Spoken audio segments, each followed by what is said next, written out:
Sujal, can you see the screen?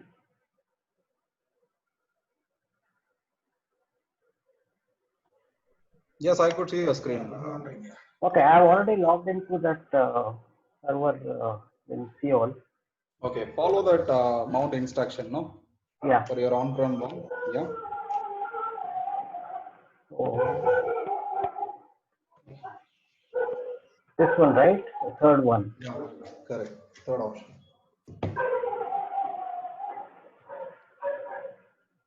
The security group, yeah, it will not allow other than 22, right? Port number 22.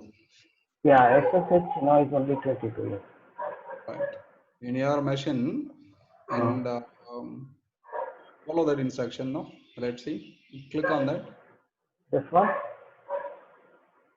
Learn more, yeah. So you are not on AWS Direct Connect or AWS VPN connection, right? So you are going to directly mount it using the public IP address. That's right. You know, And instead of this, yeah.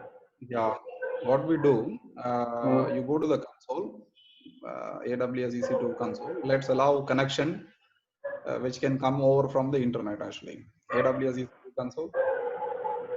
Okay, you want me to go EC2 console? Yeah, allow the permission.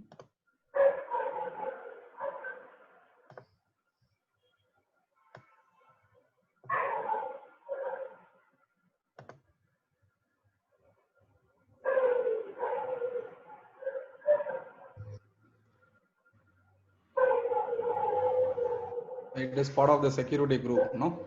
Yes, yes, I think so.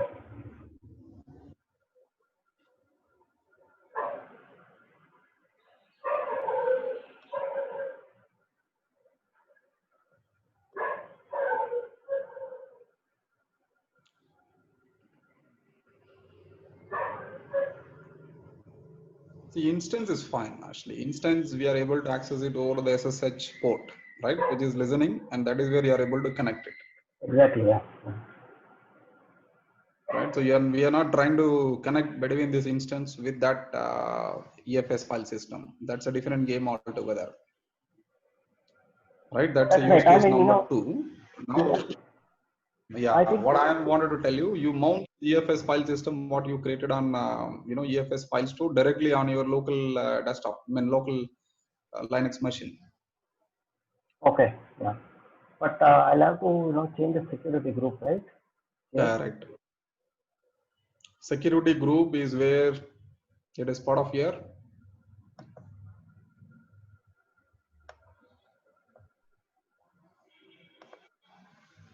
So we're here only, right? Security group.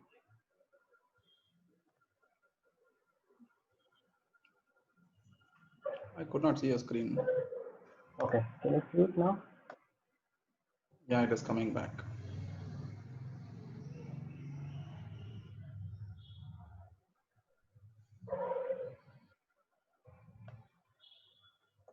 I'll edit inbound rules. Inbound rule, yeah. You for now give any. So just to eliminate the conflict, but we are not able to see a screen.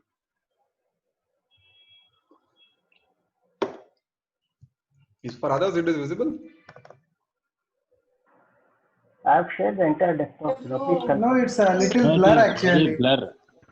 Okay. It is blur, is it? It's totally blur. For me, it is not visible at all.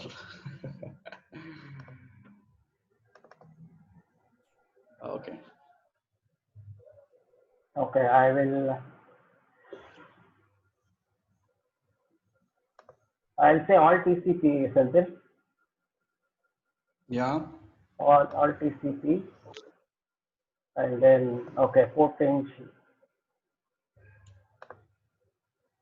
Source is, that 0.0.0.0/0. You select any, don't worry. Just select any, that means that the custom rule for this specific EFS things.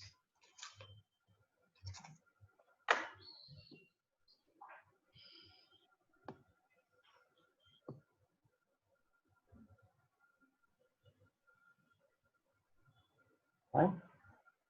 So I should. Just a minute. Let me see what launch instance it has. Okay. I am able to see your screen now. Okay.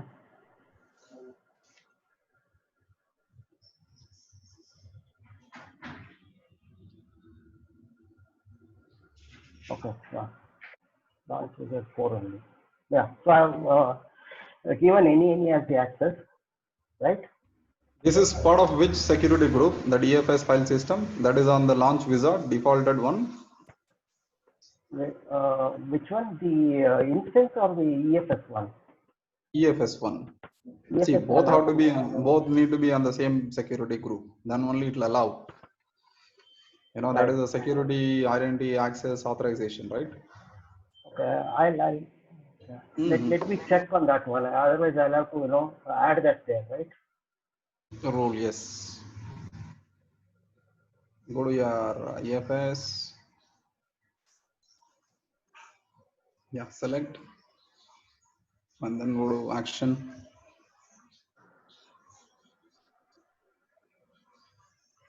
Manage network access.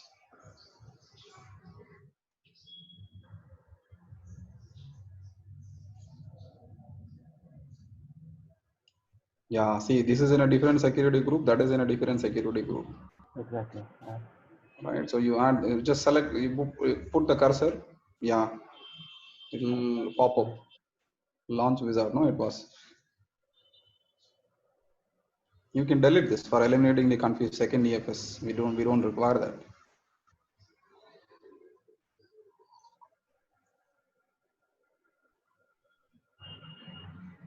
Delete it and it will come back again.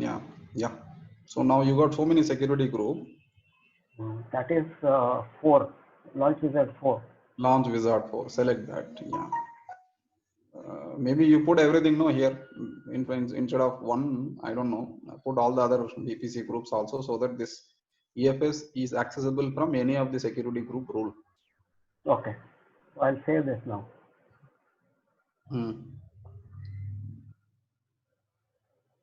Okay. So now I'll have to note the IP. Okay, right? you try that. Try on your on-prem environment. Then we'll try on the. Try on your EC2 instance. This one, right? Yeah. I need the IP.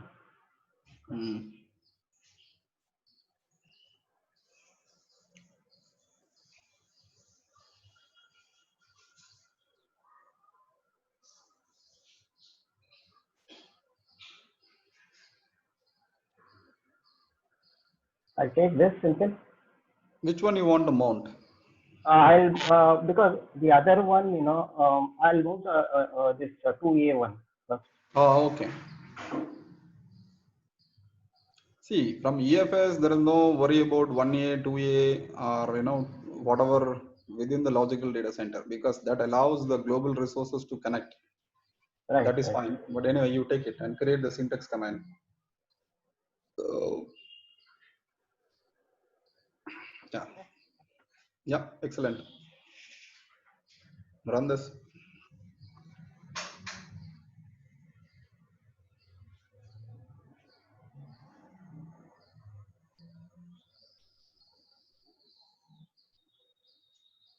Okay. It's thinking now. Oh, it's mounted. Mounted. That's what it is. Simple. Got it. DF minus H. You see that? Yeah. That's the one. Yeah. Just give this syntax command to all other people. That is where actually they are finding a difficulties. See, you have mounted on your local machine, correct? Right. And you can apply this pretty much same command on your EC2 instance, and it'll work there as well. Yeah, I think maybe that security group they will have to add into the TNS system. Yeah, and then exactly. They have to make note of the IP and then mount. Yeah. Okay, I'll paste it on the chat window so everybody put it on chat window for all the people's benefits. Meantime, you go to your EC2 instance. Me? Okay. Sindhu, hi. One sec, buddy. Let's finish off that other instruction as well. Yeah, Ajit here, Sindhu. Ajit. So I got it. I could mount it now. Wow, excellent. Yeah, I had to add that security group to enable the NFC port. Oh, very good. Then I'm excellent, getting it. Ajit. Excellent. Oh, okay. You go to where EC2 do you- instance. Okay. Yeah, Okay. log into that and then copy, paste this command. It should work there as well.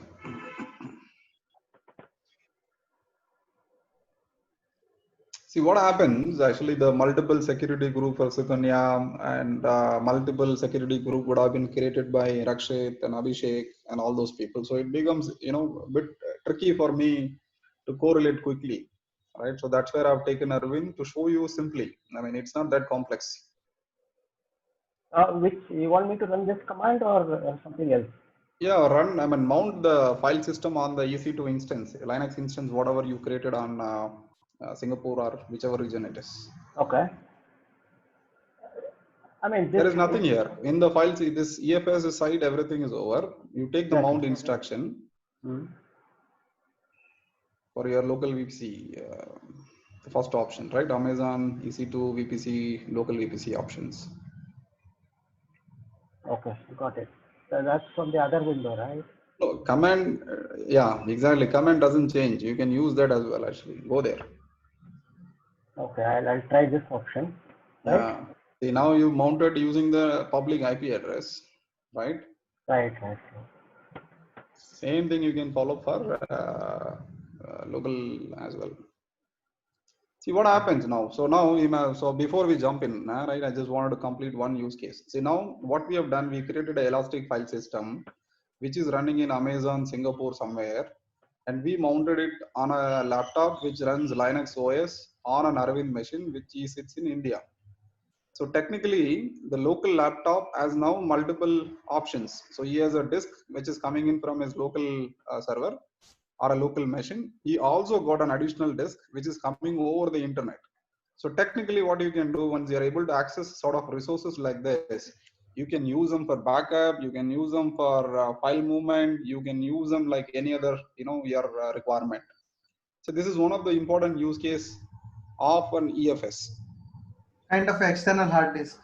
Correct. Kind of an external hard disk over the internet, and it uses the protocol NFS, right? SMB, and it works on that case. See, it's not limited to Linux getting mounted. This, the EFS getting mounted only on, our Arvind machine. If anybody is running a Linux instance, you can also mount it. Okay, but Windows, I think through Putty also, it is showing some problem, right? No, don't get confused with Windows. Windows has got different naming or different terminology called Windows file server. There is another option within AWS. It is called FX. We'll try that in the next session. Okay, but generally, like when you through Putty, right? So again, it will take the environment of Linux only, right? So this is to mount to a Linux machine, buddy, right? So you can mount this file server to Windows, but that is a different, the technology where AWS uses it. It is termed as FX2. I mean, probably if you click on the storage now, you will see that as well. In the AWS console, in the services, and you see that as an option actually. It is called FSX.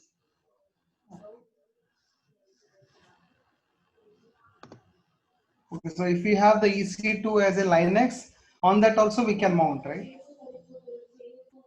As well as we, yes. As well as we can mount it on our normal. If you have the Linux system, you can mount it as an external file system. Correct. Network. Okay. Correct.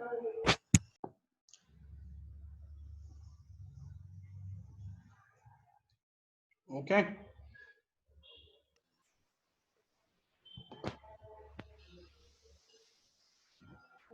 Okay, so it's like company wants something like only some confidential documents or something. They want to give the access to few people. Yeah, they can keep it in the. Yeah, see, it is an architectural aspect of it, right? So it is not one or two use cases. We will have to see where the NFS is required. In network file system, sort of an access for your environment and for business reasons, whatever it is, right? So that is where actually you'll have to think, and which could be a lower level in terms of cost, and you don't worry about the fixed capacity. Like, any other volume, you would have selected 10 GB, 1 GB, 2 GB, 3 GB. But here, you did not select anything. So it starts from the minimal size and it scales, whatever capacity you need it. So that's a different use case of a different services. So when it comes to real world of architecture, we will have to see like where the NFS is best fitted comparing to volumes of a local machine. Okay. Got it. Right. So only thing, okay, use case can be like there might be a lot of use case, Correct. but ultimately we have to understand what. Absolutely, foundation and fundamental in terms of using the different source of services is important. Actually, where we use, how we use it, depends on the situation. Right, tomorrow, if they reduce the cost of volume equivalent to EFS, then why would people go to EFS? They'll pretty much stick to volume only, no? Okay. So EFS is cheaper than at the moment. EFS is cheaper than. Very, very cheaper. Okay. Okay. You Yeah, have seen the price, right? While you correct. $0.08 per GB per month. Per GB per month, actually. Yeah. Too cheap, actually. Rakshit, what Rakshit? I don't see any question from you, Sukanya. No, actually, I have Trying it. edited the network Syntax. security group also. But Okay. can I share the content now? Yeah, share it, Rakshit. I'll turn on the camera. Share it. Arvind is a master now. 2 NFS, one with 3 zones and one with 1 zone only. Who was that, please? Yeah. Can you see this? One file system with 3 zones.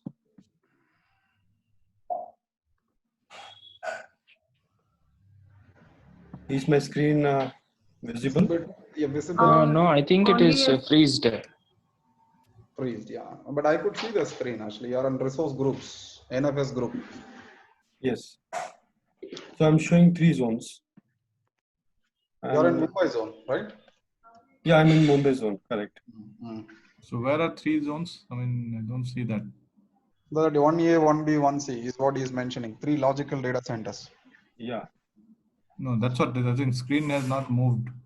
Now it's Scroll moved. down a bit, yeah. Let me reshare that. Let me see if I can reshare the desktop itself.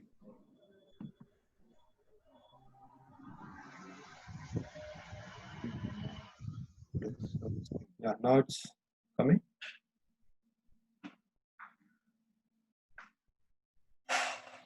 Yeah, we can see now. Okay, so I created actually 2 NFS, one with 3 availability zones and another one with only 1. So I'll show the one which I configured. So this is the one I created for AP South B, Mumbai zone.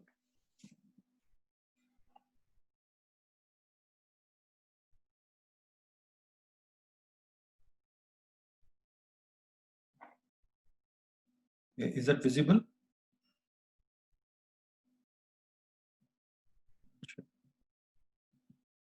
Yeah. Okay. Now I have only change I've done is I have removed the default security group. I have created a new security group called NFS group.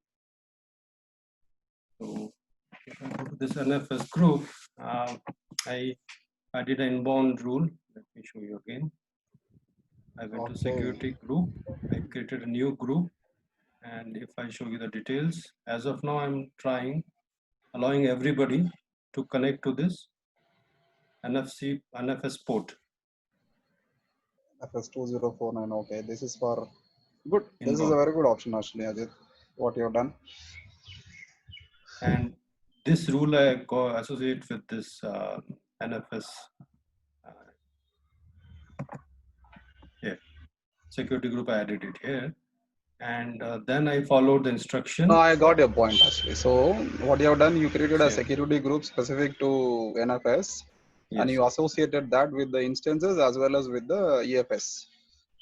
Correct. Okay, good.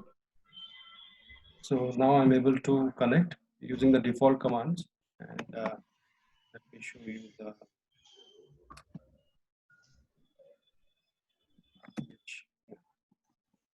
what is that command? Disk df minus h. df minus h. I think I'm signed. I'll just reconnect again.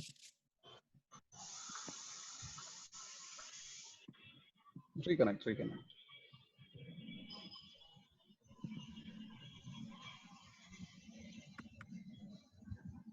I don't know. I have to every time load this private key. It doesn't. You have to save it once. Go back.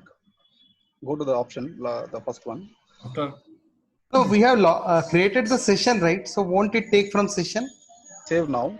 Now you connect. After saving, now you connect. It will not ask for the next time. okay, save, and then I say open. Open. Let me see. Somehow it doesn't connect. Every time I have to give it. The right key with the right association only will work. Okay. Now it's come. Show the command, the one which you use for mounting it. Yeah. So the one which I used, the command was what's given the screen here.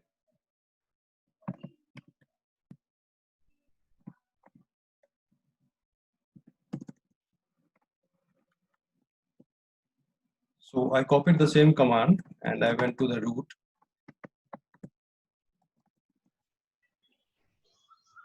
Like it's already mounted. So yeah, no, ported command again. It doesn't matter actually.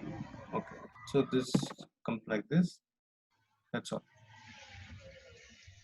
That's all, guys. See, it is to do with the syntax, right? So maybe you put it on a chart window, this command, right? You guys will have to modify it according to the instances, whatever. I mean, the EFS syntax.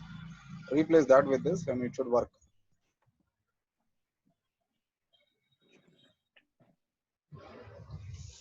And technically, it is listed there. That is inline to the EFS file system, whatever you created. You just copy paste that, it should work. Yes, correct. I created EFS and I added some directories also in that, files and all. Yeah, you can move the files and show the size. Let's keep growing. The moment you keep adding files to it, and the size of the disk will grow. Okay. That is the beauty of EFS. So come here. Where do I see the size? It's in the details somewhere. Owner. The size of the file system of EFS you can see on the local terminal itself, in the local OS. Okay.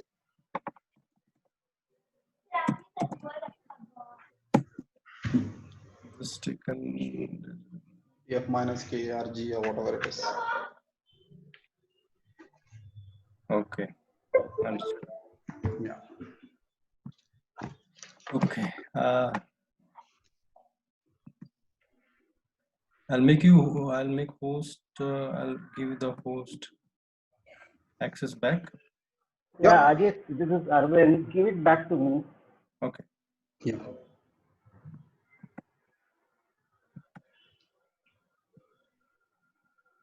Yeah, given.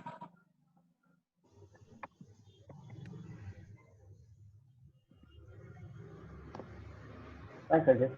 Until, Yes, Arvind. yeah, I tried to mount, within the VPC, Correct. first option on the screen. Yeah, you show your screen, no? Share your screen. Yeah, hold on, I'll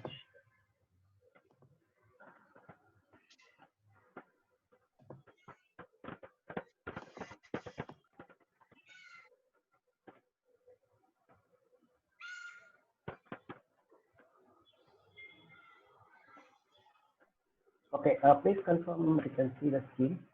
Yeah, I am able to see the screen. Okay, so now I've logged in, and then I unmounted the file system that I had mounted in the earlier, session. Okay. Okay. Doesn't matter actually. You put that as well, and you can mount here as well. Actually. Yeah. That is on your local desktop, laptop, right? Yeah. Okay. And then if you look at it, this is the complete FQDN, I think, and that is not getting resolved. So you put the IP address. Yeah. Yeah. So that IP which we see on the screen, EFS screen, is that internal or external IP? This particular IP. The one which you used public, that is external. The 172.31.15.40, right? Okay. This is okay. Okay. That is external. Okay. And copy that. Okay. Go to the mount instruction. You go to the mount instruction, the first option. Amazon EC2 mount instruction from local VPC. Yeah. Take this command, mount command. Come down. I think you would have installed all those things. Did you create a directory? One, right? Yeah. This is the one. Correct. That's the command I actually. You have a NFS client by default enabled, right? On my laptop? No, in the EC2 instance. Yeah, that is enabled, yes, by default. Okay. Then simply copy paste that command. That includes the syntax. Right. See, this is the complete syntax. Okay. And then see this bit from SS. It says failed to resolve server. EC2 resolve and all those things. It is not having a permission actually from this machine.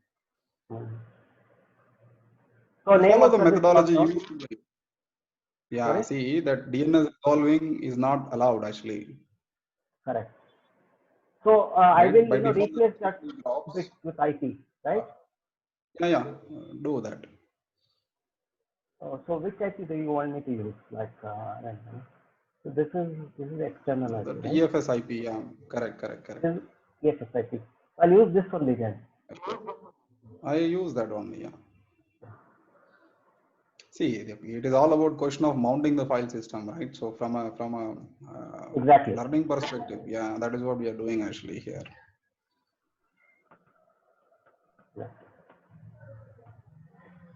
Akshit, Sukanya, Abhishek, if you have any doubts, please stop me, please ask.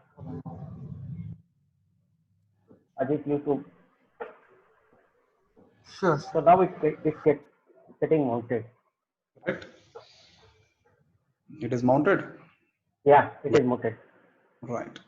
See, it is to do with the DNS protocol. Security is not allowing. Maybe your security group may, if you make a rule like whatever rule created by Ajit, then it will allow. Right. See, we are trying to learn multiple things here, right? One is creating an instance. Second is creating a EFS. Third is mounting internal, external. When it comes to internal, external, obviously the security group, the security rule applies. So we need to understand this IAM concept here by default. Otherwise, you'll not be able to, succeed. So the concept here is how the security is working within the AWS services. And Senthil, maybe when you teach us VPC, I think the router CP also gets covered, exactly, right? Exactly. We should be able to do that actually. Yeah, you're right.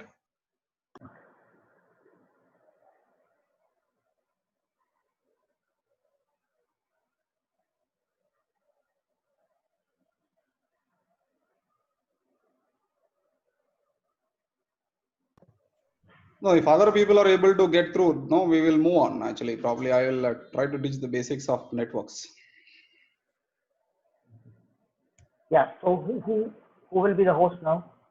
So who wants to try next? Rakshit was trying to do it for quite some time. Rakshit, you are able to get through or no? No, Sandil. Okay. Thing is, I have launched one Windows instance, and inside that I have connected to the. Windows it will not work. It will not work. No. I cannot install this putty in my local system. No, so that's why I have created. Got it. Yeah. Oh, inside that I have connected to. Linux instance. Okay. Got it. Right, like that. I'll try and. No, I'll try. I'll contact you in the end of the class. We'll continue with the next topic. Yeah. Like last time, we'll do it. Okay? Yes. Absolutely, not an issue. So Sukanya, how about you, Sukanya? Trying until I'm just following this security group thing. I'm just trying it out. Okay. So for a convenient, what you do, you create a new security group, associate that security group for your instance as well as for your EFS, and give any access. Then you should be able to, do that. Okay, sir. Sukanya, I have made you the host. So whenever you're ready, you can share the screen. Yeah? Okay, okay. Prasanjit, you have a challenge or you are able to get through?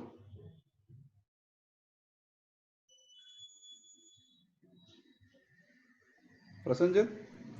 Yeah, I'm having challenge in launching my instance itself.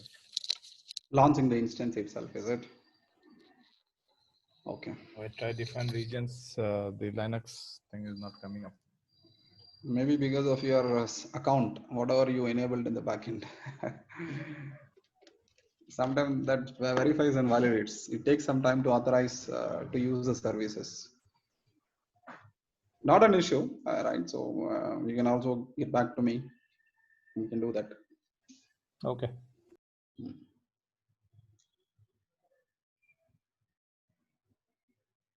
Okay.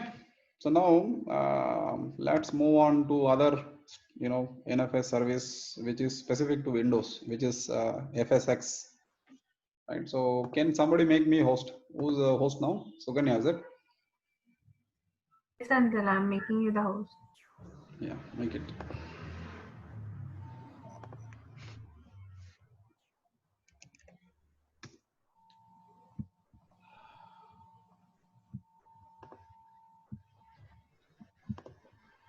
Yeah, I'm the host now.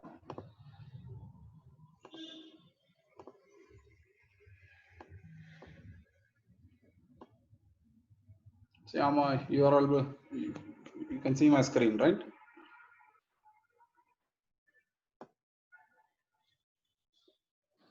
Yes. Yes, uncle. Okay. See, there is an option in the storage. We talked about everything, right? FSX is something which is left over, right? So it is pretty much the same steps, right? So create a file system. Just create it for Windows file server, right? For this, you'll have to create a Windows file server instance. It talks about all the requisite. Yeah. Is it like Samba server? It's like Samba server, exactly.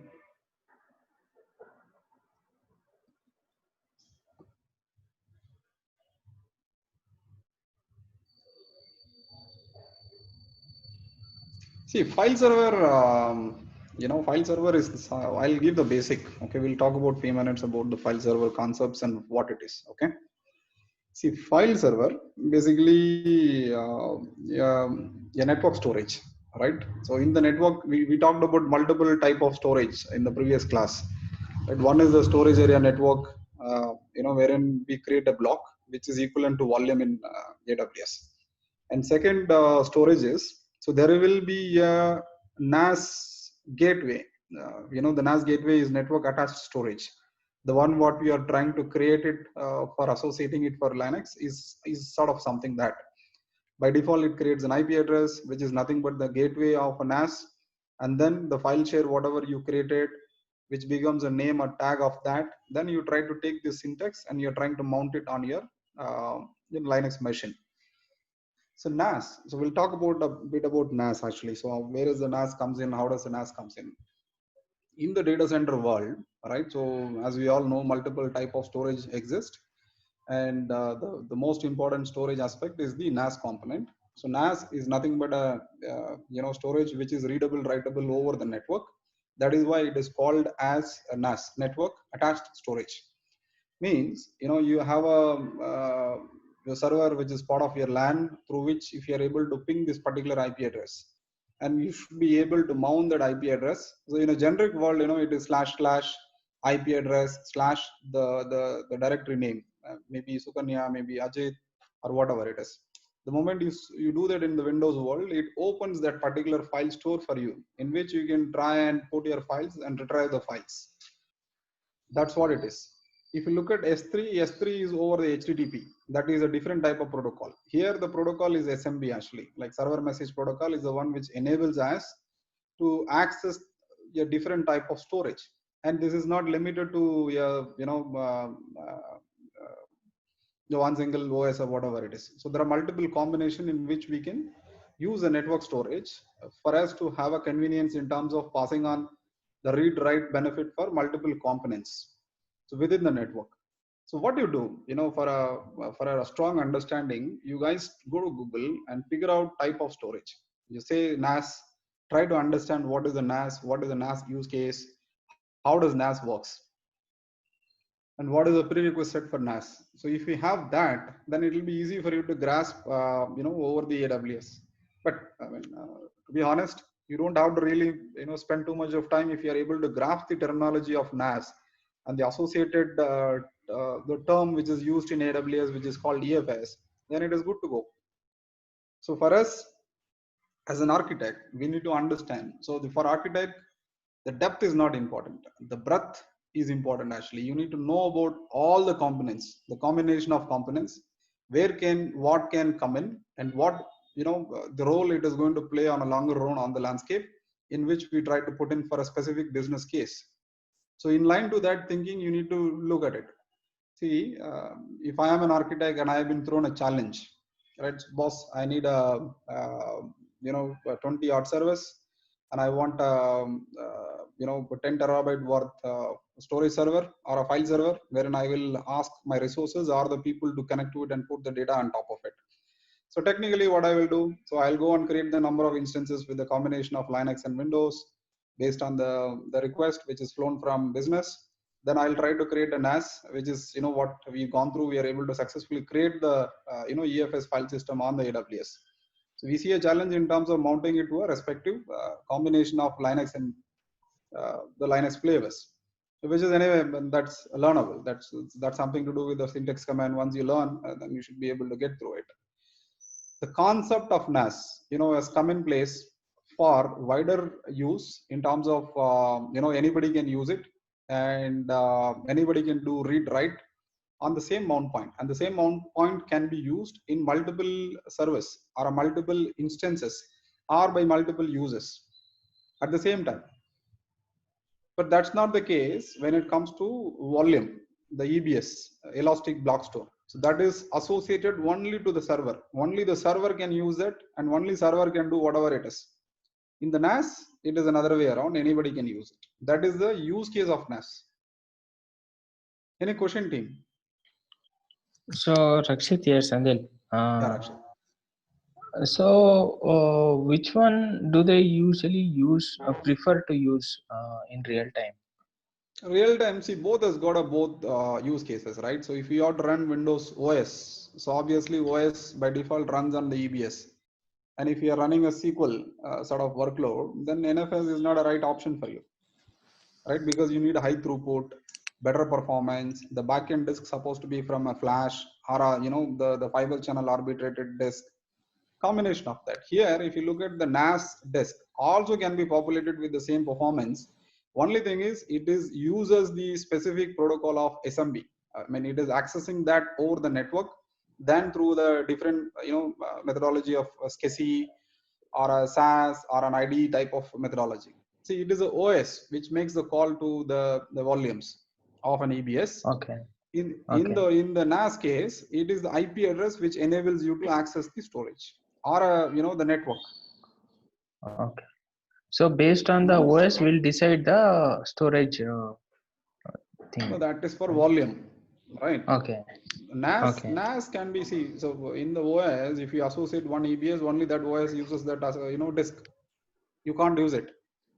Okay. I mean, any other instance cannot use the C drive or a D drive, which is associated for one of the Windows server by default. Wherein, if you create a storage over the network, then it becomes a common pool. Anybody who is part of the network will be able to read and write to that path. Got it. So, that is where it is. Yeah, Mr. Arvind, yes. Yeah. So use case for SAN type of scenario, is it Glacier or some deep archival thing?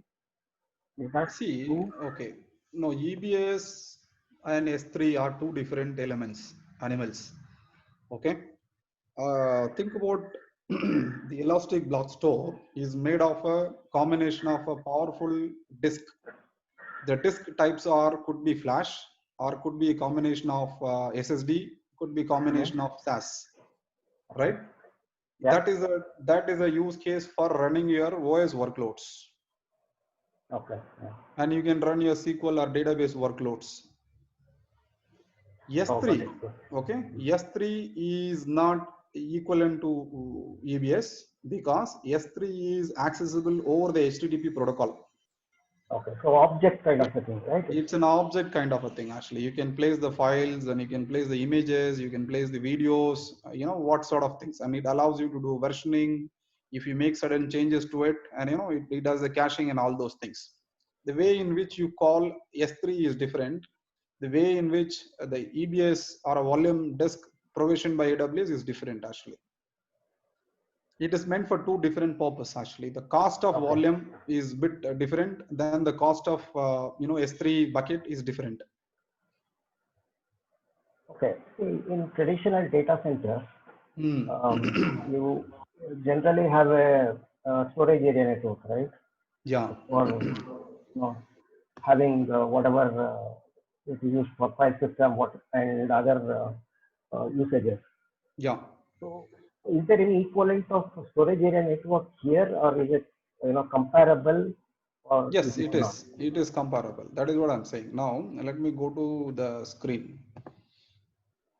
I'll go to the services. You see the storage, right? Yes. Yeah. Yes. Yes. Right. So in the storage, right? S3. Now we talked about the use cases for S3. EFS. We talked about the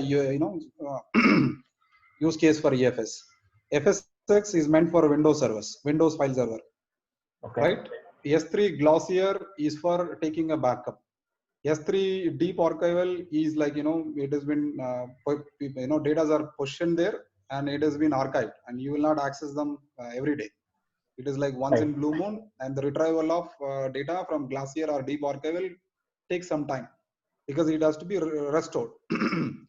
Storage gateway, right? It is something, a concept wherein you can integrate your on-prem environment with AWS environment, through which you can make a secure communication to the storages to read and write data. AWS backup is another concept of combination of S3 and other things. Okay, this, yeah, that is what it is. So EFS, you know, the Elastic Block Store is always part of EC2. It is not, you know, it is outside as storage as a service. If you look at it, the reason is EFS is always a combination, works only with the operating system workload. If you look at the volume, snapshot, all those facilities are, you know, listed only within the EC2. Okay. So that is because of optimal OS performance, right? Optimal OS performance, and this disk in the backend is populated with high performance. Let's take a look at it. Actually, let's take a moment and then look at what it is, right? So let me say create a volume, right? It says general purpose SSD. What does it mean of general purpose SSD? SSD is generally a, you know, high performing disk wherein the throughput or IO per second is quite high. So within the the general purpose SSD, there are multiple options. Each comes with the cost. If you select the highest one, you will pay a bit more. The second one, slightly less, slightly less, slightly less. That's how it is. Okay. In the storage world, right? So let me. Senthil. Yeah. Rakshit, bolo. Senthil, Abhishek here. Yeah, Abhishek, yes.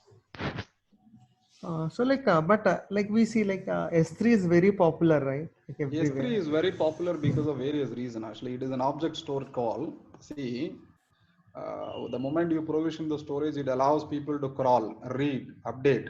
All those things can be done on S3 through an HTTP call. See, that, right? So you need to understand, because the methodology in which we call within the landscape of IT differs. The use case differs for a variety of elements. Okay, we can call it as like a service, right? See, it's a service, exactly. Okay, but when it comes to other things, like it won't be like a kind of a service. Yeah, see, you would have never seen volume as a service within AWS. Okay. So that's the reason, yeah. Like everyone will say like upload some files to S3 and all. We always do that. Correct. Okay. That's what the meaning of it actually. Okay. And next 15 minutes probably will help Rakshit, as well as Sukanya to get through with the EFS aspect of it. For me also, like you are also okay. To you also, definitely. Right. So, any doubt on the fundamentals of a different type of storage, different combination of storage, what sort of storage need to be used, where and how, and all those things? Senthil, this file storage thing, like what are the limitations of it? The file storage things limitation has got a lot of things actually. So file storage, what does it mean? File storage means it is meant only for putting the file and retrieving the file. You can't run a workload on top of it. Operating system cannot be run on top of it. The database workload you cannot run on top of it. Right? Those are all things. File is meant for file. Block is meant for block. Yes. Yeah. Yeah. so now like someone wants to create the entire data center itself. You can create it on AWS. That is what you are all learning actually. Okay. You are trying to create a data center on AWS. So like if you wanted a bigger data center and on that, like again, you want this. There is no bigger data center than AWS actually. No. I mean to say, yeah. With the, so which one actually we select basically? Like, See, data center means what? Abhishek, data center is a logical combination of compute, storage, network, security, the required services to run, right? For meeting certain business ask. You correct. Give me a example. So you wanted to create a data center for some company, right? XYZ company has a need or requirement. That is where the architect comes and plays a role. You need to understand what is the requirement of a business, right? What sort of the application they are going to run on top of it. In line to the application, what is the underlying stack we need to think through. In the stack, how do we select compute? How the compute will meet the performance requirement, scalability requirement, all those things. Same principles gets applied for your various other components. Obviously, security R&D is an important aspect, right? You need to comply to various controls, right?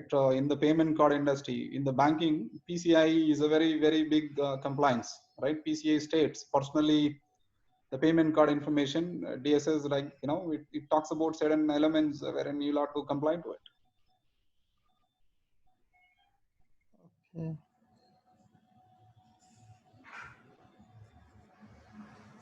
See, so again, do we have when it comes to storage, do we have different roles as well? All. Yeah, there are different roles. No, S3 is a different role for a different use case. No. EFS is a different. No, let's assume if we have the EFS or anything, in that also like we will be having some different roles again, or only thing like provisioning is based on the access with that IP and all, user-based access. So it can be user-based access. It can be, the security group-based access. A different combination can be used. Okay. So do we have any provision here? Like we can first create the roles, and for that roles we assign some like. Yes, very much there. IAM, that's what actually it talks about. Security, R&D, and compliance, right? That talks about in detail actually. So what we have done so far, the basic aspect of creating an account for self as a root admin is what actually we have done, right? So you will have to go a bit deep more into it. Like Abhishek will have to give permission to Sukanya. Sukanya will have to give permission to Prasanjit, and Prasanjit will have to give access to Ajit. Ajit should allow access to Arvind. See, right? Sort of combination. You invite each other for your services, whatever you configured, and allow them to use.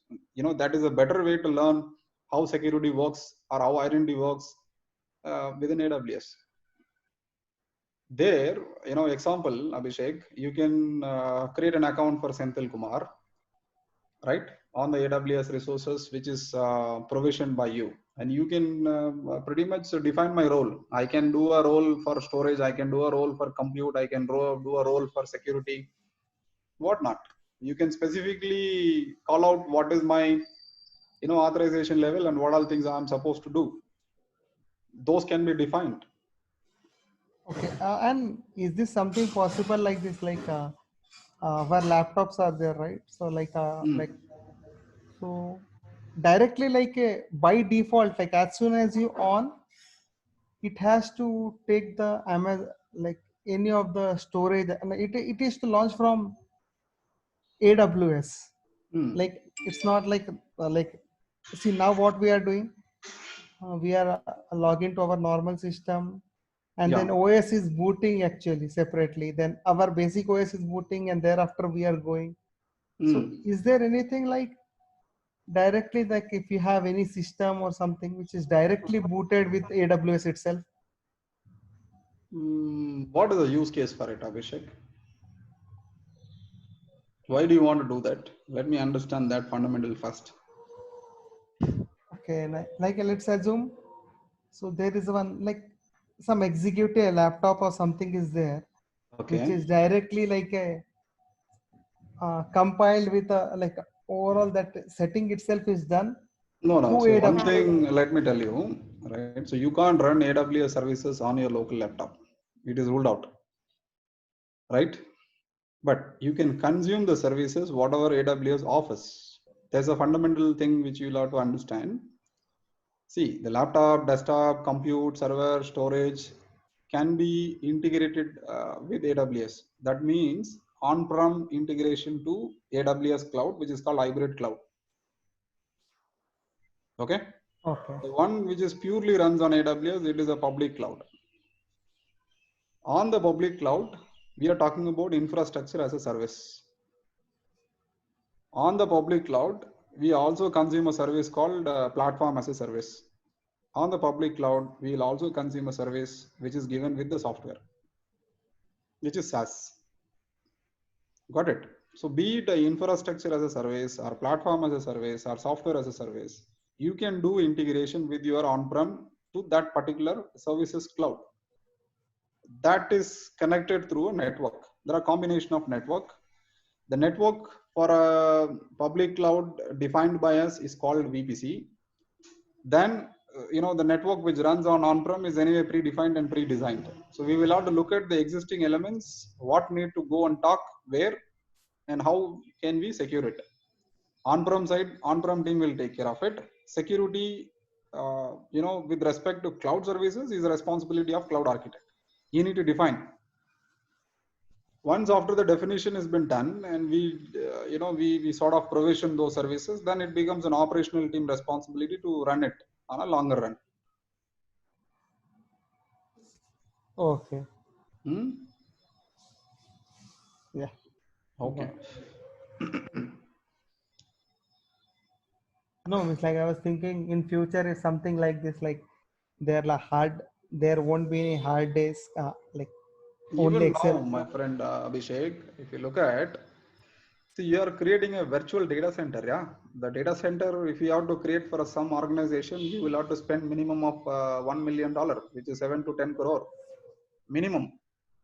You need to have a space and floor that need to be powered with the right UPS, and then UPS should have a feed 1, feed 2. Then there is a cooling equipment which you need to put to cool the servers, because it creates a lot of heat, and the airflow need to be managed. The third one is you'll have to man a person to secure it 24/7. The access to the physical area need to be contained, controlled, managed, monitored, right? And then you buy a different number of racks. One rack for compute, one rack for storage, one rack for network, one rack for security. All those investments you'll have to make. Then there is an integration within the data center happens, that follows by a design, right? And then the low level design element comes in picture, right? Foundational components are there, and what do we run on top of it? That is defined by the business. See, manufacturing organization, they run SAP manufacturing. Any finance organization, they run SAP finance. It goes by the business requirement. Actually, you'll have to look at from top to bottom. Data center is very, very large. Data center has got n number of components. So compute has got variety of compute. We talked about only x86 compute, which is around available on AWS, but that's not the only world. In the data center, you see AS400, you see mainframes, you see also multiple combination of Unix servers. So everything runs for one reason actually. Cloud is not that matured wherein it can run the HP UX or AS400 or IBM AX OS or any other OS. It can run only Windows and Linux so far. So that is the scalability we are looking at it actually. Okay, Santhe, one more thing. Like, so when Amazon is giving us virtually, but somewhere they may have the physical systems also, right? For everything. Exactly. Instead of you building the data center, they have built a data center across the world, across the region. That is where they defined as a zone. No, Mumbai is one data center. They spent money of building all So those there might combinations. be, so their infrastructure there might be very large, right? There. Very, very large. That is why they are all called as hyperscalers. Hyperscaler is a very big term actually. So that's what it is called, unmanaged services, right? Where yes. they will be managing. They will be managing it actually. That's the role. What AWS does, what the consumer can do.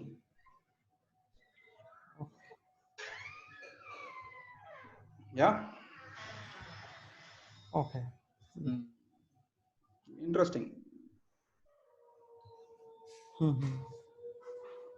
Sukanya, any question from you, Rakshit?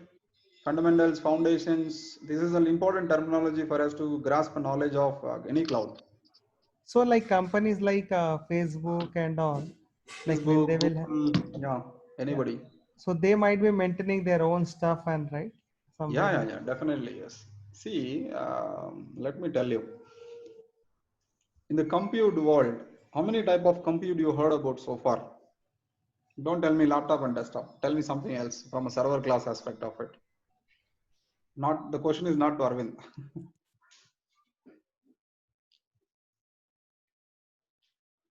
Anybody?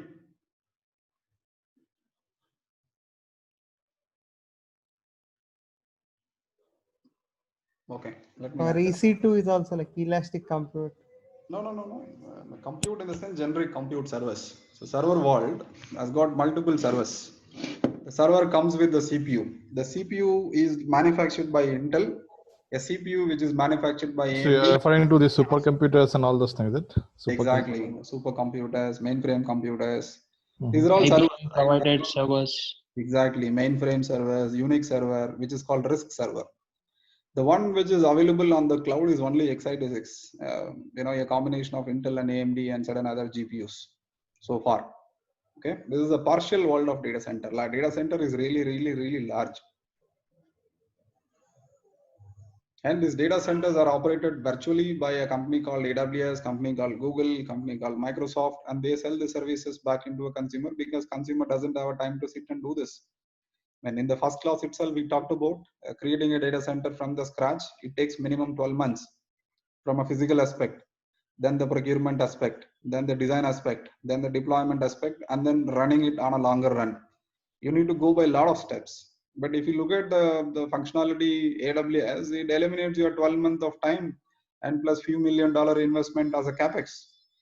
And many people who need to do a different sort of sizing, planning, and all those things, those professional services cost is been eliminated.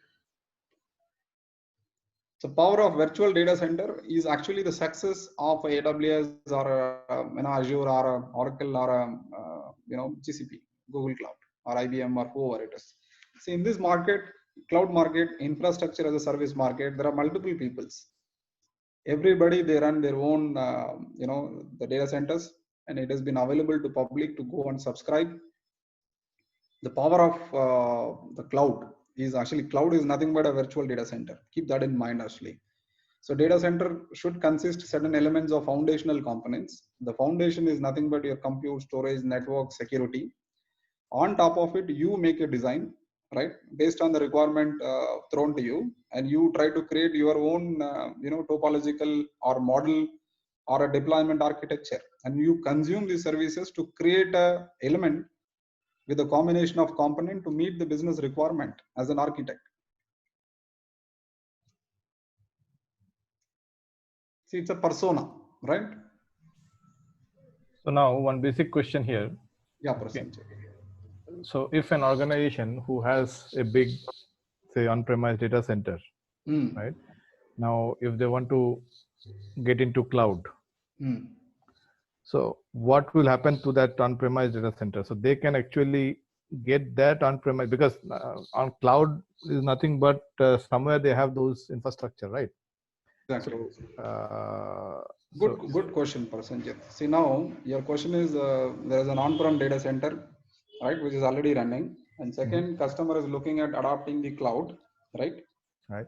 And the third is, how to optimize the cost for them to, move into cloud. Right. So what will happen to their existing data center? So now I move. I will come there. Okay. So there now, in principle, there is something called cloud first strategy. Cloud first. Okay. Means any requirement thrown to you from a business, you always think it from the cloud angle. Can I move to cloud first? So what is the principal decision driving us towards cloud is cloud first strategy as an organization. So plan for cloud, move to cloud, and run it on the cloud. Yeah. So now you have an on-prem environment, you run 100 or 200 servers, and it is running Exchange, it is running multiple web servers, it is running SAP server, Oracle server, retail server, or whatever it is, right? The multiple combination of servers and the services being executed by the business, which is running on-prem, and it's been consumed by their internal user or external partner or whoever it is. Now, imagine a situation, you built a data center, and it has been running for quite some time. So it doesn't mean it will run for ages. You can't run a server which you bought it 5 years back. You need to refresh it because the technology has changed, the underlying performance has changed, the user base would have grown, the data would have grown. So that may not sustain it beyond 3 to 5 years. So that's a thumb rule of any infra. You can't keep a server which you bought it 5 years back to assume that it will run for another 5 years. You'll have to replace it.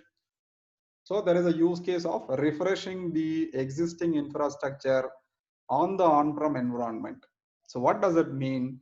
We will have to spend money again to look at the various combination of hardware with the software, right? So what is it is serving? How much it is costing to us? Is it viable for us to refresh it locally on the on-prem, or can I go and buy something on the cloud where I don't spend my capex a few $1 million and I will use that as a service and I'll pay bits and pieces over a period of time based on the consumption. Imagine if you are a CEO or a CFO of an organization, would you mind spending $10 million and wait for another 3 years to take the returns? Or will you go and subscribe a service on a cloud wherein you don't pay 10 million as an upfront investment and you will pay a few $100,000 a month, which is an ideal option for you? Prasenjit? Yeah, obviously the next one, right? So the cheaper one. Exactly, right. So CEO and CFO mindset is always this, right? So they wanted to reduce the cost of operation. So this is from the top executive perspective. So what's happening in the IT world? If you look at IT executives, how they think. So IT executives are forced to think cloud first strategy. One, it eliminates the dependency on those personnels. Second, that eliminates the component and technology what they have built. Maybe a limitation around the the required software and hardware what they bought few years back that may not scale, right? That is another second use case. The third use case is for an IT team to go and build something on the cloud. Only concern what they will have is the security, nothing else, because all these days the data is residing within my office. How can I put my data on the cloud which I do not know where it is? But that's something which has been taken care by various compliance. There are a lot of auditors across the world like Deloitte, KPMG, Boston Consulting Group, whatnot, right? So many people are there to go and certify, validate the controls put in forward by these people, either from a, the InfoSec perspective or from a compliance or risk perspective. So that's something which has been well addressed way long back, and AWS, provides those the foundational certification with respect to security aspect. For that matter, any cloud service provider, they will do that. See, the driving factor for people to go to cloud, the use case lies: one, on-prem infrastructure is due for refresh. One is that. Second is you're planning to buy or roll out a new digital transformation engagement in which you're looking at a new application to be rolled out or a new business, you need to launch. So that is where you'll have to look at it to eliminate your capex versus the opex. So where's capex versus opex? Always, I don't want to spend anything now from my pocket with the combination with the market calamity, right? The economic situation doesn't allow us to do that. So that is where people are moving, and there is no point spending for the different combination of infrastructure when it is already available with somebody where you can go and consume it as a consumer. See, it is like this. If you want to use a mobile service, obviously you'll have to go to Reliance or Airtel or Jio and buy a SIM card. Rather than thinking, I will go and I'll become an ISP or a telecom service provider. I'll put my own tower. I'll connect across the world and I'll run my own server. It is of that, which is easy. For us to go and consume a service is much more easier than building it from the scratch and managing it on a longer run. Okay. So coming back, so on-prem is the existing compute storage network is full. The capacity is almost 70% or 80%. So do I need to spend more money to enhance the existing capacity? I don't see a reason. Nowadays, you got a different combination of technological design is available within AWS, where you can go and simply connect and create the the required element with each other and make that is available in no time for a customer or a consumer, rather thinking too much. So that is a driving factor why people are moving into cloud. See, I may not say the entire world of application can be moved to cloud. There are applications which cannot go. Example, your core banking, which runs on mainframes, which need to support 100,000 users across the globe. I don't think that sort of scale is available on any of the cloud service providers so far. So what they're looking at now moving is they can move their dev environment, they can move their test environment, they can move non-critical business element, and there are options where we don't have a choice, like Office 365. Nobody is running Exchange environment in the on-prem environment now. Everybody moved to Office 365 as a service.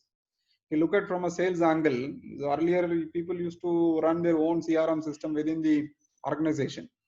Now they don't have time. They simply go and buy a service from Salesforce. That is available for them day one. Same goes for HR. So HR, used to maintain your different information in a different combination of a system. Now they have an option. They can go and buy Workday. They can go and buy SuccessFactors from SAP. A lot of HRMS tool available over the service. There they will pay on a consumption model, and they don't have to depend on the underlying IT guys. So the decision is moved, from IT to support or IT to tell what they want. Now the business takes a call based on the availability of the services on the real-time cloud world, and they buy that.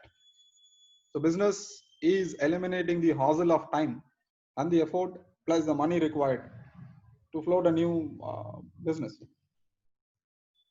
So these are all important concepts, guys. You need to keep in mind. Otherwise, you'll never be able to think from a different role perspective. Any question?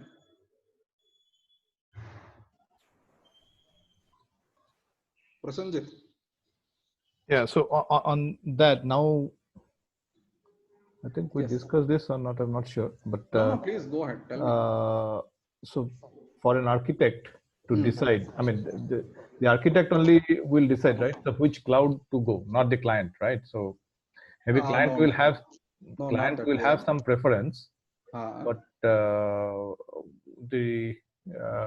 comparison and which will be the best one for a client.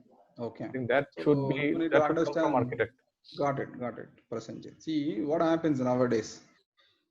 You take a larger organization for a picture like PepsiCo, who has a global presence, Unilever, which has a global presence, some sort of bank like Bank of America or Lloyds TSB from Europe, any larger sized organization for that matter, you should understand how they work, how the organization is structured.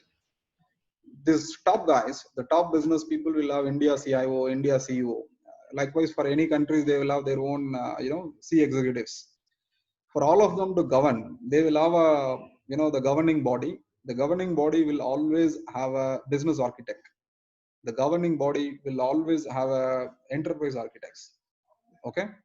And this enterprise architect could be a central team, or it could be a dispersed or, geographically, placed team. This enterprise architect works very closely with the business architect in terms of understanding what they want to do, And the enterprise architect will always have a sound, solid knowledge of how the business is placed, not only from a technological aspect, also from a various other aspects.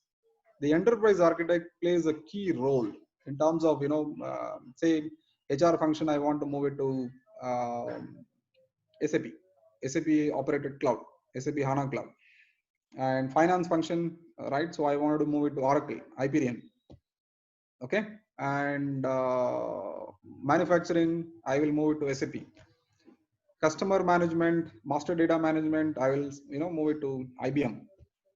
Likewise, the enterprise architects, based on the cost, combination, the geo requirement, the respective number of people, so they decide on various cloud service providers.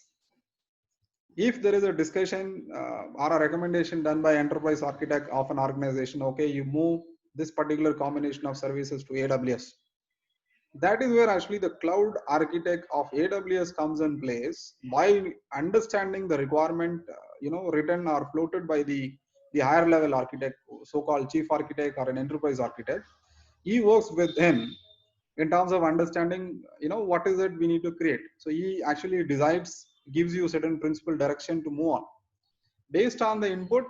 And you look at so you better understand the AWS world, AWS terminology and all those things. So you create a sort of deployment model to meet the requirement of a customer. Example I'll tell you. If you are working for a client called Pepsi who has a global presence, and some application need to be used by all the people across the globe. So question is, where do I host the service? Can I host it in US, or can I host it in India? Can I host it in Europe? Obviously, it will come in any of your mind, right? Yeah. So I will think about it, where is a more number of user logically are spread.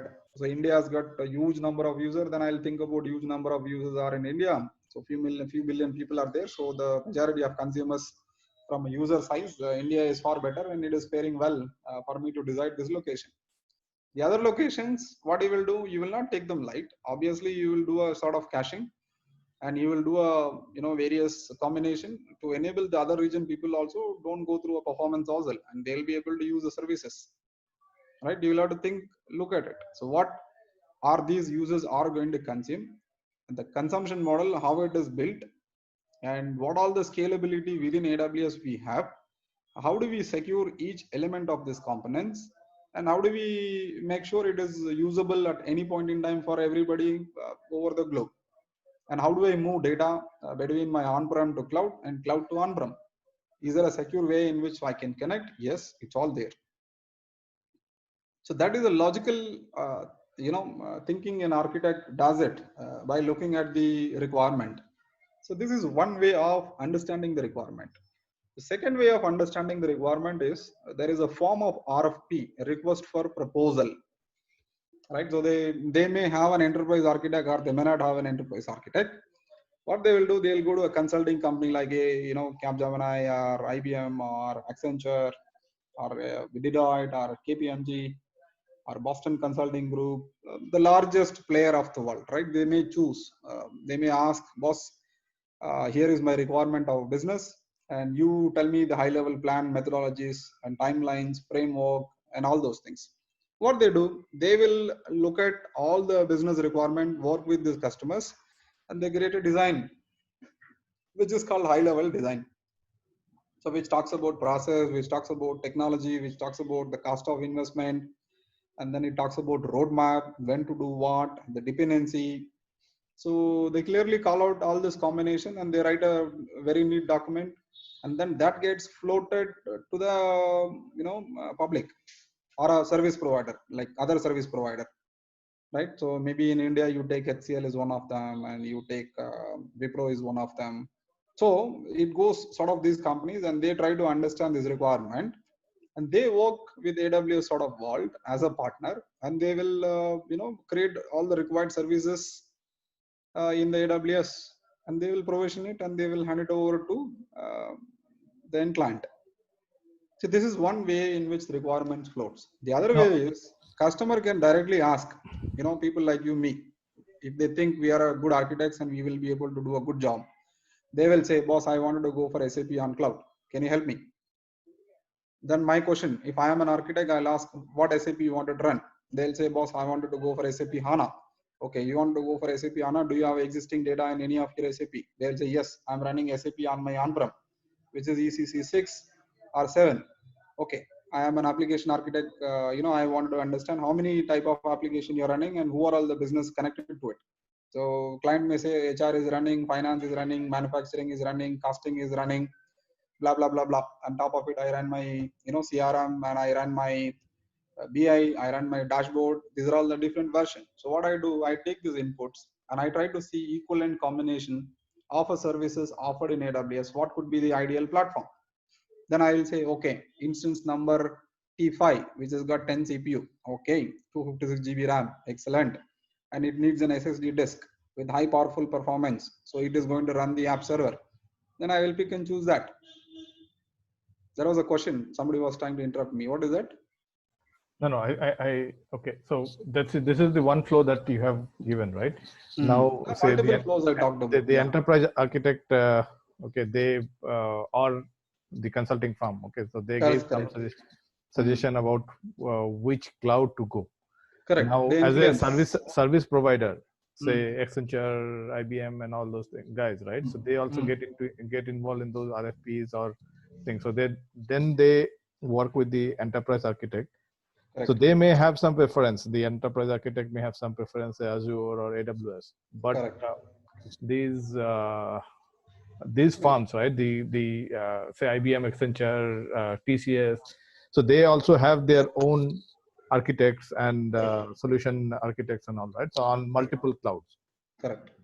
So now, so they may say, okay, if you go with Azure or Oracle Cloud, it will be better. So now, I will tell you, there is a cost versus benefit analysis, TCO. Right now, why do I need to see a use case is for go to in a customer XYZ is looking for data analytics as a platform. Okay. Okay. Prasenjit, now you are an architect. So he's asking you, you tell me which is the right cloud for me to go. Can I go to Oracle? Can I go to AWS? Can I go to GCP? Or can I go to Microsoft?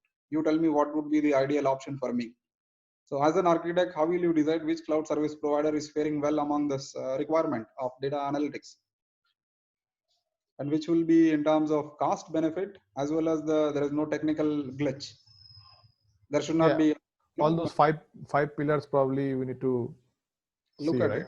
Yeah, you need to look at all these 5 people. And there is a long list. We got now 5 people. 5 pillars. I think well architected. Yeah, so 5 different service providers we have. We have a long list, and how do we shortlist? Out of 5, I wanted to go 2. That is shortlist.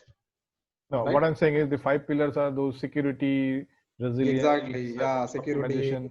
Yeah, exactly. Well architected frame talks about the design methodology in terms of security, how it is, scalability, how it is, availability, how it is, various parameters and combination. It talks about it. So from a data analytics platform in the worldwide, if you see Gartner ranks AWS far better than any other people. And obviously, yes, Oracle also has a fantastic, the data analytics platform. Google, obviously, yes, has got a fantastic platform. So no doubt, all 3 are good. So if all 3 are good equally from a technical aspect, then obviously it's a cost aspect. The cost is pretty much, almost the same. Then it is a mind share of a person. Some likes Oracle, some likes Google, some likes AWS, right? It's an influence. As an architect, you go on, grab the mind share of a person. That's how, the decision has been taken to go to certain cloud service provider. Right. They think about this cloud service provider on a longer run. No? So next 5 years or 10 years, they'll have to solve this request. And so the important aspect is the relationship. The relationship, obviously, can be built based on various combinations.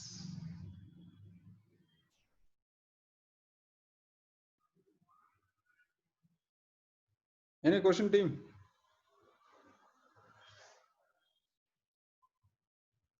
Hello, Sukanya, Rakshit. Yeah, no, Sandil. No. Okay. Ajit, you got any question, Ajit? Yeah, Sandil, give me a second. Basically, I had one question. See, A typical case where if you are asked to, let's say, existing application on premise to move to cloud. Excellent. So it's like a lift and shift approach. So there are two ways to doing. There is concept of VMware cloud, wherein you take the image and push it to AWS cloud.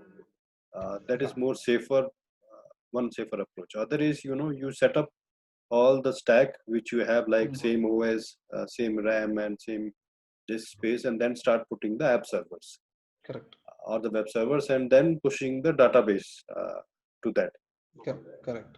My question is, AWS architect, what role he has apart from selecting, the configuration, and is there someone else going to deploy this, let's say JBoss server or a web server? Whose responsibility is this? Okay. So now we are talking about segregation of duties, what architect will do, what operation team will do, and what is the planning, how the planning should look like, right? Yes. And how the transformation should be taken care of it, and how do we achieve this move, lift and shift from on-prem to cloud. Right. So the goal is, what I understand, you have to migrate all the workload what exists in the on-prem. So that decision has been taken of it. Correct? Yes. Yes, Cynthia. In principle, we agree to that. Right. So now what happens? Now the architect, cloud architect, comes and plays a role of trying to understand how the on-prem infrastructure is deployed. Okay. So is the data center has a virtualization component? Yes. Does the data center has a identity access management component? Yes. Does the data center has a network access to various world of, the geography? And does the infrastructure has got combination of storage? And what is the policy of backup? And how they monitor who they are, and at what level of performance in which they work. So these are all the basic fundamental questions from an architect perspective you should ask the on-prem service provider or a customer to provide this data. So you take this data, then you think about who the user, where they are coming from. If they are in India, then you look for India as a zone. If they are in Europe, then you look for Europe as a zone, because you make sure the data center is very near to the consumer, so that the latency and the accessibility, all those things have been taken care of it. Right? That should be the ideal mindset of an architect. Then what the architect is supposed to do? You need to ask this question: how many number of applications are you running today? You need to take the list of application. From the list of application, you need to figure out how the application is layered in the backend. So is the application A is working on x86 platform? Is it running Linux or is it running Windows? If it is running Linux, what is the role it plays? If you know the role, is it a web server, app server? Is it load balanced? Or is it a single host? Today, does this host as an HA, or it does not have an HA? Holistically, as a data center, do you have a DR? Do you have a near DR? Do you have a far DR? If there is a DR, then what would be the ideal methodology and process you follow for moving into your DR to do a drill, or in the event of DR, how will you go there? See, these are all an architect question. You need to ask this question, and you will have to create a document for each of these questions. And then you select an application. Can this application be cloudified? Okay, you use the right terms called lift and shift. What does it mean, lift and shift? Today, the on-prem is running Linux RHEL 7, and it will run RHEL 7 even after the cloud. So what is the change? The change is only the place. The change is from an on-prem, it is going into a cloud, which is on a pure infrastructure as a service model. Right. Second, now you are running a database workload on your on-prem. So do I need to go and buy a server, and then on top of it, do I need to go and install a SQL or Oracle, or simply can I go and buy a service, DB as a service? Will it work? It is a refactor, right? So you are trying to change the way it is working, and you are creating a new model on the cloud for the longer benefit. Right. So your permutation combination of questions need to be thrown, from a requirement perspective, and you need to rightly balance the technical the aspect. The way it is running today on the on-prem, it should run first and for motives should be that there should not be any functionality deficiency after moving into cloud, right? And when you try to make a move, it is very important for us to grasp as much as possible information for every application, application specific infra, application specific dependency, the dependency of various component and services with respect to software, hardware, network, whatever it is, then the governance, how it is managed and how it will be managed going forward, how it is monitored and how it will be monitored after we move in, how it is secured and how it will be secured, in the cloud, and what is the current cost incurred by the on-prem team from holistic perspective. That cost you need to understand how much $1 million has been spent today. Once after you move into cloud by various combination population, you tell them create a VPC, do all those things. I'll leave it. You need to understand the holistic cost in running in the cloud for next 5 years. That is a cloud architect role. It looks very exhaustive to me. Very exhausting. Yeah. If it is one application, I think it is doable for me now. If it is a suite of application, then it becomes. No, it's an experience, right? You need to get this opportunity to work on this role. This is how the question are going to be from the AWS exam pattern perspective. The way I've explained, if you are able to grasp it, the methodology, the terms which I've used, then it will be easy for you to do it on the ground. Okay. See, the practice is what actually makes us perfect on a longer run. Okay. We need to understand different use cases, different business, different methodologies, where the SaaS works, where the PaaS works, where the IaaS works. How can we use all three combination? With this three combination, can I go for multi-cloud? With the multi-cloud, how do I integrate all my on-prem across the globe? How do I make seamless, change wherein the people are seeing the benefit? And I'm able to reduce the cost and complexity of operation. Those are the parameters.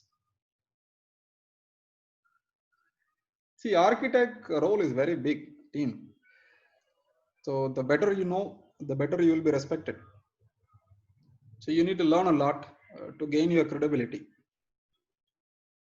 And obviously learning is endless. Okay? Yeah, Sindhu, thanks a lot. Yeah. How was the session so far? We talked about variety of things. And in the second hour, we'll talk about network VPC today.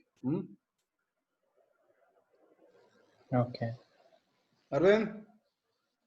Yeah, it was very interesting actually. I mean, you gave us a lot of insights actually. Yeah. Actually, not only from exam perspective, but also I think from the real scenario we might face, right?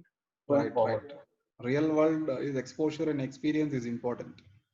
Yeah, I think certification is just a sort of thing saying, okay, I have this. Yeah. But see, certification is very important, Arvind. Where nowadays people are not that competent, where they have a time to go and talk to you, understand your ability, all those things. Certification is something which is pre-validated ability of a person, right? It is important for them. The HR team doesn't waste time organizing for a call.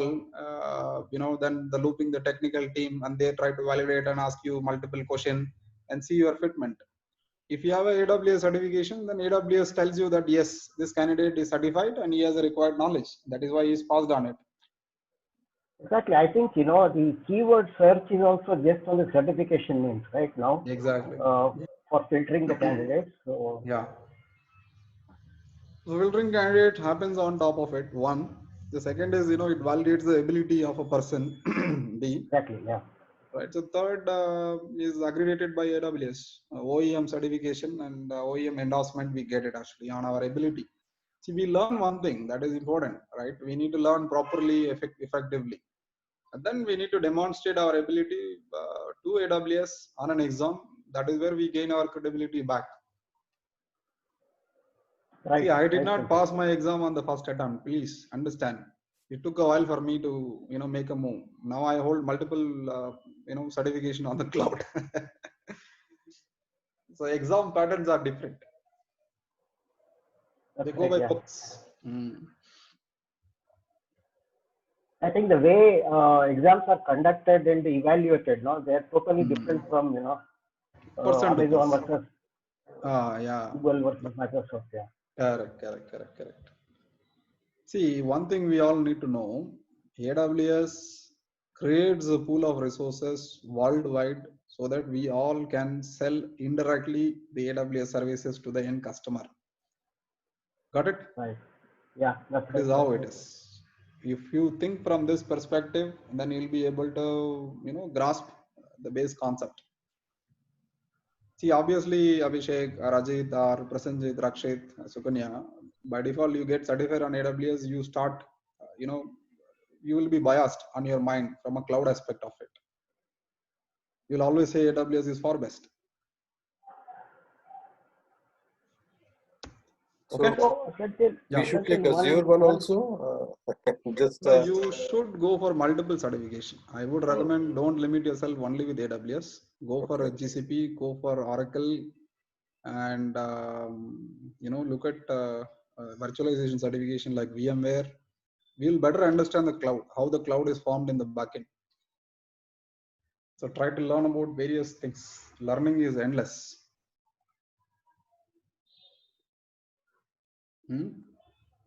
Okay, yeah, got it.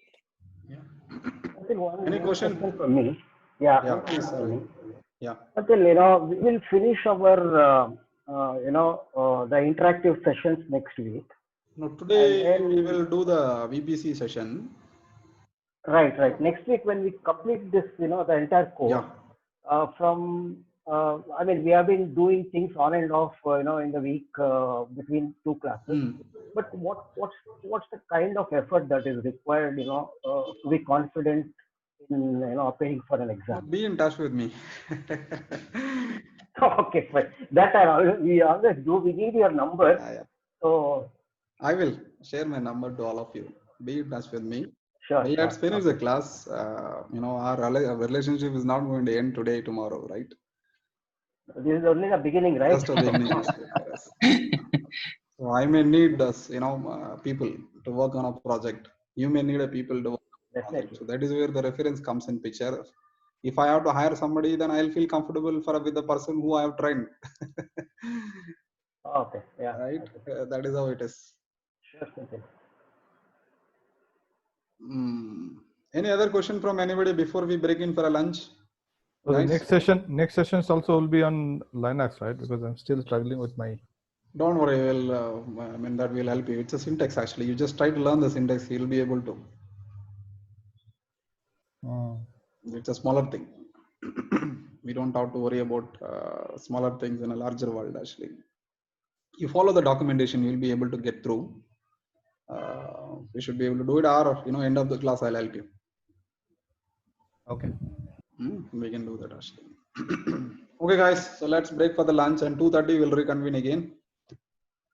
Okay. 2:35. Yeah, 1 hour we'll break.